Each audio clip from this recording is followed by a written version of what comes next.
Alright, what is up, guys? So, the new patch just dropped at long last. We have waited almost 2 weeks for this, but it is finally here, patch 65, and there are a lot of changes. Not a ton of balance changes, character-wise. However, a ton of armor pieces that had never been used or were really popularly used got buffed or changed. Some got new stats, some got different stats. A lot of different changes. So let's get right into it. So to start with, there's a ton of bug fixes. You can read through most of these. I'm not really going to read through a lot of these except the ones that matter. Fixed an issue where Ranger's multi-shot could have different bullet collection rates depending on the angle. I think this means like sometimes I don't know if you guys know, but there was like a jump tech with the Ranger where you could like jump and look down and all the arrows would just kind of go in a straight line. Um, so I assume that's what this means. I don't know for sure, but I mean, I guess we'll see. Fix an issue where Wizard's Chain Lightning was transferred to 5 targets instead of 4. This is insane that this is ever an issue. I didn't even know about that, but that's crazy. Fixed an issue where Earthquake effect could sometimes remain even after the cleric stopped channeling. So if you don't know, there was a bug with Earthquake where what you could do was you could cast it, and then there was a way to bug it out where you would cast it and then like immediately move or something, and the Earthquake would stay on the ground active, but you wouldn't actually be channeling it. Then moving on. Spellbinder, Spellbinder odds fixed. This technically matters if you have one, but if you don't, it's completely irrelevant.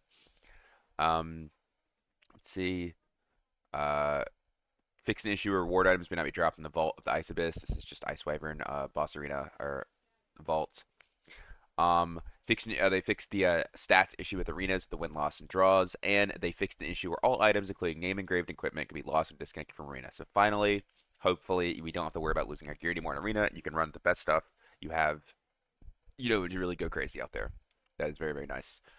Um, Fix an issue where the aim move that could become fixed while resting at the end of arena. Fix an issue where killing a resurrected player in arena could result in looting their corpse. I didn't even know this was a thing, but that's cool, I guess. Fix an issue where mission conditions certain exploration quests cannot be completed. This is like it's like boss room. You had to go to like dark ritual room A, which was like the lich boss room, and it wasn't working.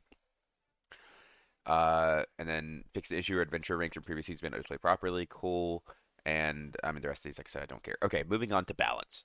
So fighter sprint cooldown change from 34 to 28. This is surprising to me. I didn't actually expect a sprint buff from fighter, not at all. I think there are a lot of ways to buff fighter. I don't think sprint is the correct way to do it. The only way I think this is, um, normal is if they also made it so fighter's sprint doesn't immediately go on cooldown as you use it, and the cooldown only starts with the once the ability ends. In which case, this would end up being a nerf, not a buff. Because that way, if your sprint lasts longer than 6 seconds, you're effectively increasing your cooldown. But there's no guarantee they even did that. They might have just straight up buffed this cooldown, which I think is very, very weird. And I don't think that's the correct way to buff fighter at all.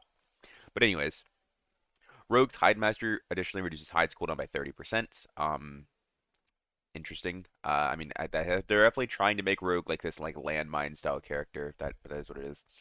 Rogue's Cutthroat duration changed from 3 seconds to 2 seconds. This mostly doesn't matter because most of the time, if a rogue gets on a target that's gonna cut through it like a wizard or a cleric, they're gonna die in three. They're dead in 2 seconds, right?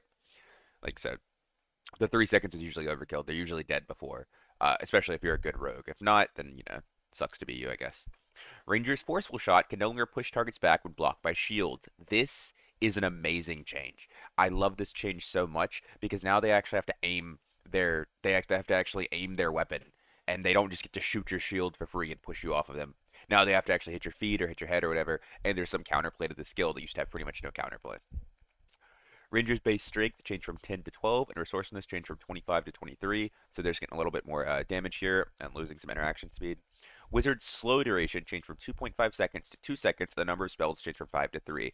It's about time that they finally realize how broken this spell is. This is literally one of the best non-damaging spells in the entire game, and it's just not even talked about.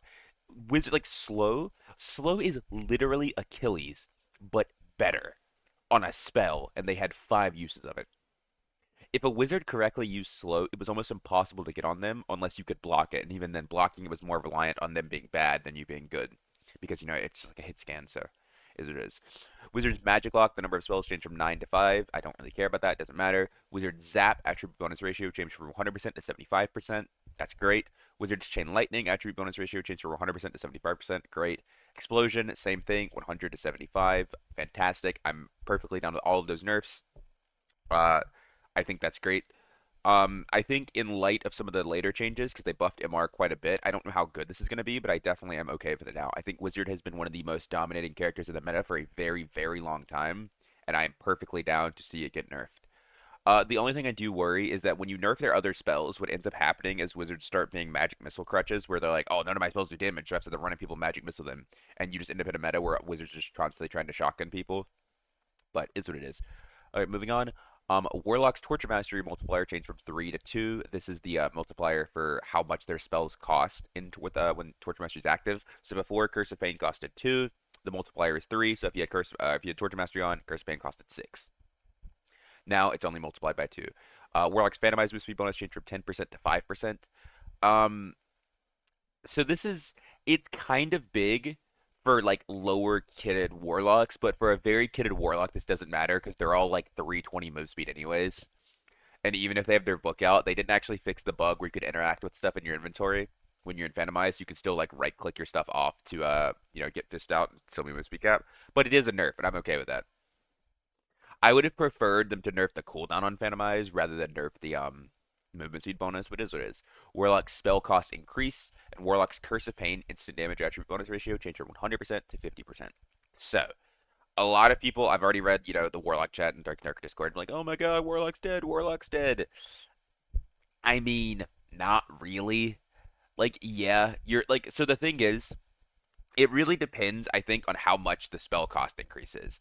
I have a very, very good feeling that it's probably going to end up being equalized to what it was before. So instead of, Curse of Pain costing 2 multiplied by 3, it costed 6. It's going to be 3, it costs 3 base multiplied by 2, it costs 6. I don't see them costing much more, if more at all. So really the only nerf you have to look at here is this one right here. The Curse of Pain, 50% less damage. And yes, to be fair, 50% less damage is quite a bit. However, Curse of Pain is it still has, it's still a 30 base damage spell that has 100% scaling over the direct and the scaling part. So you're still doing a ton of damage. Like you're doing 50% less of your magic power and your add or true or whatever damage on the first impact, but this is still going to hit incredibly hard. Warlocks are still going to be very, very hard to kill. Nothing has changed. I'm gonna be completely honest with you. Warlock is probably still broken after this patch. I know a lot of people are gonna cry, "Oh my God, Warlock's you're just a fighter player. Warlock's so dog shit. Buff us." Just give it some time and just watch. I would be shocked if Warlock isn't still incredibly broken after this patch. Also, something to note: Demon Form Warlock has not been touched at all, and Demon Form Warlock is incredibly good. So, there's that. Caster Warlock, yes, they're worse, but they're still very good.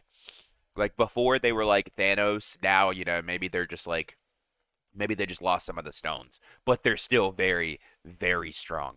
They still are very good at kiting. They have really good damage, and they heal while damaging you, which no other character does. Moving on. Druid Dreamwalk cooldown changed from 15 seconds to 18 seconds. That's cool. This doesn't really matter, in my opinion. Most Druids, if you proc their Dreamwalk, they'll run away and come back whenever their Dreamwalk's up. So, I mean, that's just longer for them to be away, I guess. Francisca access now can stack up to 2 times. Okay. Well, you're just gonna see you're just gonna see fighters and barbarians carrying these around a lot more now because you can stack them. So you're gonna have 4 on your bar instead of 2. So that's gonna be pretty interesting. Or I guess you can have 6 on your bar. At this point, with 6 Franciscas, you could kill a squishy class, honestly. But anyways, moving on. Unique monster artifact drop change from 10% to 50%. Thank God. This is fantastic. I think that this was like one of the worst changes they did. And this actually kind of gives me the desire to farm again for items and not hate myself. Ornate Jazzerant. So basically everything here, they like increase the base stats or give them new stats. Ornate Jazzerant, MR. Agaton, more MR. Dark Cuirass, slightly increased MR. And instead of knowledge, it has strength. And it's a movement penalty decreased. Basically, Dark Cuirass is really, really good now. It has its strength, will, resourcefulness base, I believe. It has a little bit of it has 10 MR on it, so it's strength, resourcefulness, will has increased base MR, so it's probably something like 15 or 20. So Dark Cuirass is about to be insane. Dark Cuirass, with all of these other buffs, might be better than Dark Plate now. Like, yeah, Dark Plate's gonna have more MR, but Dark Plate has no base stat, and the movement penalty's been decreased, and Dark Curious has a lot of armor. This just might be the meta chess piece now. I don't know because I haven't seen the stats on it, but this could be it. Uh, Torque of Soul, increased magic res. Fangs of Death, increased magic res. Northern Full Tunic and Tripelt Northern Full Tunic, increased armor rating. That's pretty good, I think. The armor rating was awful on it. Barbuda and Ruby Silver Barbuda, increased magic res and magic res and very slightly decreased movement penalty. Okay, barbarian buffs. Open Salad now gives will, knowledge, resourcefulness. This is the Bard helmet. If you don't know the really dumb one that has high armor, that's cool. Doesn't really matter, but it's cool. Crusader helm and crafted version. The Frostlight Crusader helm now gives strength Vig instead of Dex Agi, which is interesting. This is now the same stats that this is weird because this is now the same stats that the Salad gives, and these things are almost identical in terms of how good they are. So I don't really understand why they did this. If you wanted to do like change up the stats instead of strength Vig, maybe you give it like strength Agi or strength Dex or something, which the helmet fighter doesn't have access to. But is what it is, I guess. Toph helm and I'll gives Vig will. This is huge. So, if you don't know, Toph helm is the highest base armor item in the game, or helmet in the game. It literally has like at legendary, it's like almost 50 armor or something. It's insane. And now it gives Vig and Will. It gives the two best defensive stats you can build into. It gives HP and it gives magic res.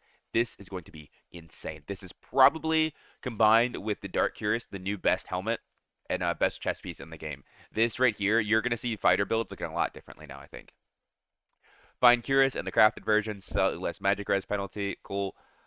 Poo Point, slightly decreased movement speed penalty. Windlock at increased armor rating. At long last, they finally remember Windlock exists. Shoes of Darkness gives slightly more move speed. So this is interesting because Shoes of Darkness already has a lot of move speed. They're already 8 base movement speed. And now they're getting even more. So Shoes of Darkness are literally about to just be Lightfoot boots with a magic damage bonus as a default roll. Occultist Tunic gives Vig strength instead of strength.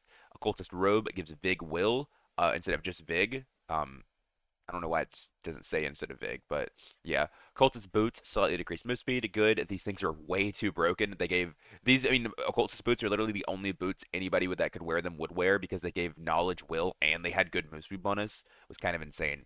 You had to like you were getting all the stats you wanted with basically little trade off.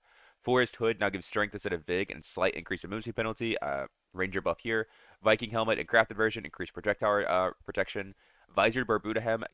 Visored Barbuda helmet gives small action speed boost. So I don't know what this means. I'm just gonna take the obvious answer and guess this now gives will dex. Unless it rolls, unless it's will and then action speed, in which case, awesome, sick, great, cool. Crystal Sword buff, we're up. Open Salad slightly decreased the movement penalty. Old Shoes very slightly improved the movement speed. Cool. Buckled Boots increased the armor rating. Buckled Boots did have a bit lower armor rating than everything else. They were quite low compared to the other like rugged boots and stuff. I don't know why. They were like 16, 17 at purple rank or something compared to most normal shoes like 20, 21, 22. So that's pretty cool. Maybe they're a bit better now. The range of cockatrices rewards is slightly reduced. Inferno boss drop rewards have been improved, and Horde's availability has been increased. So I don't know what this means by Horde's availability has been increased. I don't know if it means there's more pulls on the Horde or whatever. Maybe it does. I mean I'll have to see, but or maybe it just means like the loot's better or something. Who knows? But Inferno boss drop rewards getting improved is really good. They were awful before, especially compared to things like Wyvern. So that's cool. The new adventure rank season is starting soon, so it means leaderboard's back up soon. Arena is now available starting at level 20. Added a new dungeon module to Arena, and for testing purposes, the existing religious season will end and a new season will begin. Also, in the developer comments, they say the arena has been improved with the bug fixes and slight modification to the arena maps, including the addition of extra modules. We've also made some balance changes to the loot that drops from the 3-layer dungeon to give more incentive to delve deeper. Finally, we've decided to restart the religious system based on the feedback and data from the community. We hope this season, the second go at religious system is better balanced for longevity of this season. Thank you for your support and see you in the dungeon. So basically, they probably just rebalanced it. Some of the other stats probably got buffed. Luck probably got a little nerfed. Is what it is. It's absolutely expected. And so they said so right here in the patch notes where they say they balance like we've also made some balance changes to the loot that drops from the 3-layer dungeon to give more incentive to the delve deeper. I assumed I don't know if this just means the Inferno boss drop and the Horde availability, or if this means they just increase the loot overall. But anyways, I am super down for this. So at the end of the day, MR just became significantly easier to build. I don't know just how much because obviously I'll have to get in game and see the stats. But MR is way, way easier to build now. You have a lot of different options with things like Tothhelm and the what's it called? The Dark Cuirass, which is really cool. Torque of Soul, Fangs of Death, all of those are buffed. Windlocket's buffed. And then we have pretty decent, I'd say, wizard nerfs. Okay, warlock nerfs, nothing crazy. And then other than that, the balance is kind of whatever. The rogue buffs are interesting. Buff nerfs are interesting. Forceful shot change is huge. But other than that, it's a pretty solid patch overall. I give it like a 7.5 out of 10. 8 out of 10 if we're being generous, just because I like a lot of the changes to the new armor pieces and the unique monster artifact drop rate. But anyways, that's gonna wrap it up for me. I hope you guys enjoyed. Feel free to leave your thoughts and opinions on the patch down below, and I'll see you guys in the dungeon. Peace.